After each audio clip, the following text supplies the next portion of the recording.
अपने आप में सुशील मोदी जी, जिस तरह से बिहार के मजदूरों को टारगेट बनाया गया, उसको लेकर न सिर्फ बिहार में बल्कि बिहार से लेकर कश्मीर तक राजनीति गर्म है। इसके पीछे आतंकवादियों का क्या मोटिव होगा कि चुन चुनकर टारगेट किलिंग के जरिए वो हमला कर रहे हैं?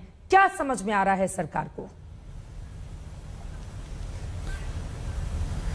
नहीं, देखिए, पिछले दिनों 200 से ज्यादा राज्यसभा लोकसभा के सदस्यों ने कश्मीर का दौरा किया था। मैं स्वयं एक कमेटी के साथ 7 दिनों तक श्रीनगर और अन्य स्थानों पर था। पिछले दिनों 20 से ज़्यादा भारत सरकार के मंत्री, उनका कश्मीर में दौरा हुआ और 3 साल में जिस तरह से आतंकी घटनाओं में भारी कमी आई, उसे कहीं न कहीं ये लोग बौखलाए हुए हैं। एक शांति, अमन, चैन का जो माहौल बना। और मैं दर्शकों को ये भी बताना चाहूँगा कि 6000 से ज़्यादा कश्मीरी जो माइग्रेंट थे, जो कश्मीर छोड़ के चले गए थे, वैसे लोगों को पिछले 3 साल में नौकरियां मिली हैं। 6000 ड्वेलिंग यूनिट्स, रहने के लिए मकान बनाए जा रहे हैं और 1000 से ज़्यादा मकानों में कश्मीरी पंडित और बाकी लोग लौट चुके हैं। तो ये जो एक अमन चैन का माहौल बन रहा था, इसलिए उन्होंने रणनीति को बदल दिया। और ये देखो, बिहारी माइग्रेंट्स पर हमला नहीं है, ये तो जो गैर कश्मीरी और जो अल्पसंख्यक है वहाँ पर, उन पर ये हमला है। वो सॉफ्ट टारगेट किया गया, इन्होंने निशाना बनाया है। लेकिन घटना घटी बहुत दुर्भाग्यपूर्ण जो है। विपक्षी पार्टियां हैं वो आप पर निशाना साध रही हैं। और उन्होंने कहा कि जी तेजस्वी यादव की ओर से कहा गया है कि डबल इंजन सरकार की डबल मार, बिहार में नौकरी रोजगार देंगे नहीं और बाहर जाओगे तो मार दिए जाओगे।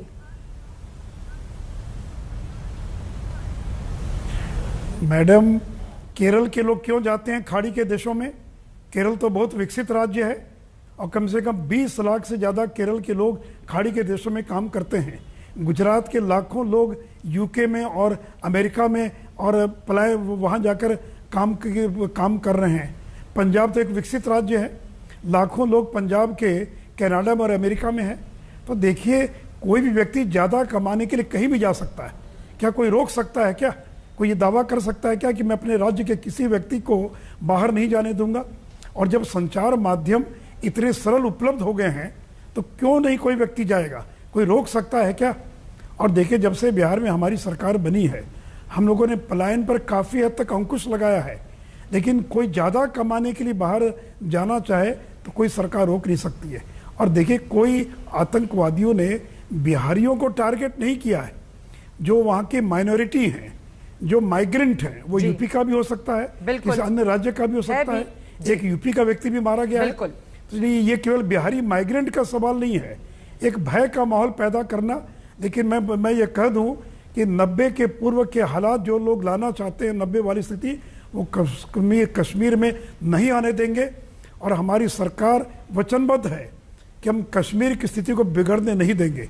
और जो भी कुछ करना होगा, नरेंद्र मोदी की सरकार कर रही है और आगे भी करेगी। लेकिन जीतन राम मांझी तो कह रहे हैं कि जम्मू कश्मीर के हालात पर सरकार काबू नहीं कर पा रही, इसी वजह से स्थिति वहां पर बिगड़ती हुई चली जा रही है। उन्होंने आगे कहा कि अगर हालात संभल नहीं रहे तो बिहारियों को दे दीजिए जिम्मेदारी, 15 दिन में सबको सुधार के रख देंगे। जीतन राम मांझी ने यह कहा है।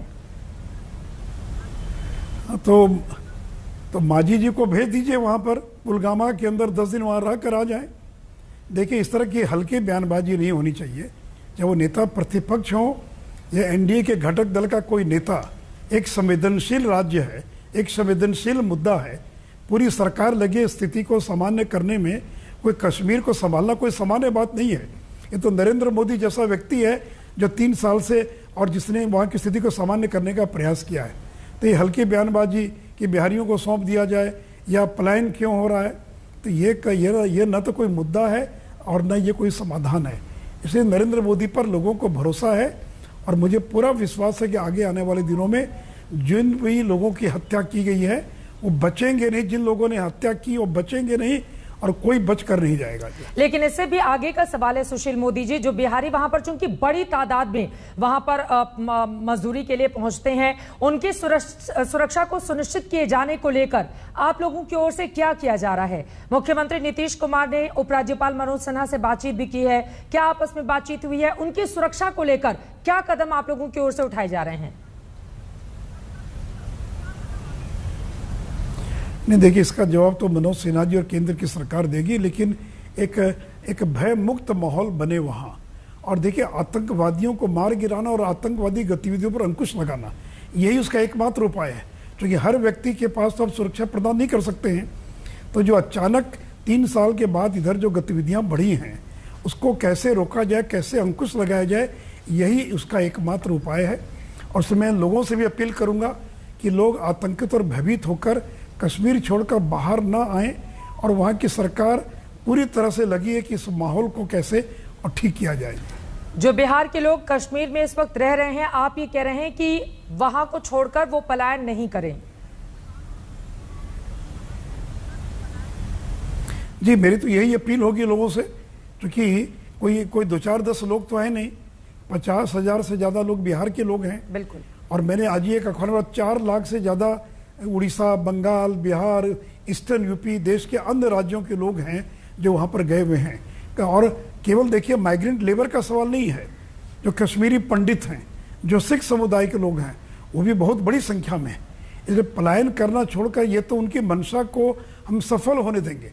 इसलिए देखिए, केंद्र की सरकार, राज्य की सरकार इस पूरे इसमें लगी है कि एक जो भय का माहौल बना है उसको कैसे नॉर्मलाइज किया जाए, और इसलिए पलायन करना छोड़कर वहां से जाना ये समस्या का समाधान नहीं है। लेकिन लोग तो डरे हुए हैं ना, सरकार जो डर है वो उनके मन से आप कैसे गायब बनाने का प्रयास। लोग तो डरे हुए हैं वहां पर।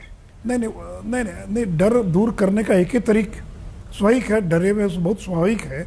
उसका एक ही तरीका कि आतंकवादियों को मार गिराना, और जैसे 13 लोगों को मार गिराया गया पिछले 8-9 दिनों के अंदर, और बड़ी कार्रवाई की जाए, वही उसका एकमात्र उपाय है, दूसरा कोई उपाय नहीं है। एक और सवाल, चूंकि जो लोग मारे गए हैं आतंकवादी हमले में, उनको जो मुआवजा बिहार की सरकार दे रही है उस पर भी प्रश्न चिन्ह विपक्ष लगा रहा है। तेजस्वी यादव की ओर से कहा जा रहा है कि सर्पदंश में जो लोग मारे जाते हैं उनको 4 लाख रुपए मुआवजा दिया जाता है, और आतंकवादी हमले में जो पलायन करके कश्मीर पहुंचे हुए हैं, वहां पर जो मजदूरी कर रहे हैं, जब उनकी मौत हो जाती है तो उनको 2 लाख रुपए दिया जाता है। तो ये भेदभाव क्यों किया जा रहा है? उनका भी परिवार है, वो अपने बाल बच्चे परिवार छोड़कर वहां पर जाते हैं। पूरी जानकारी नहीं है जी।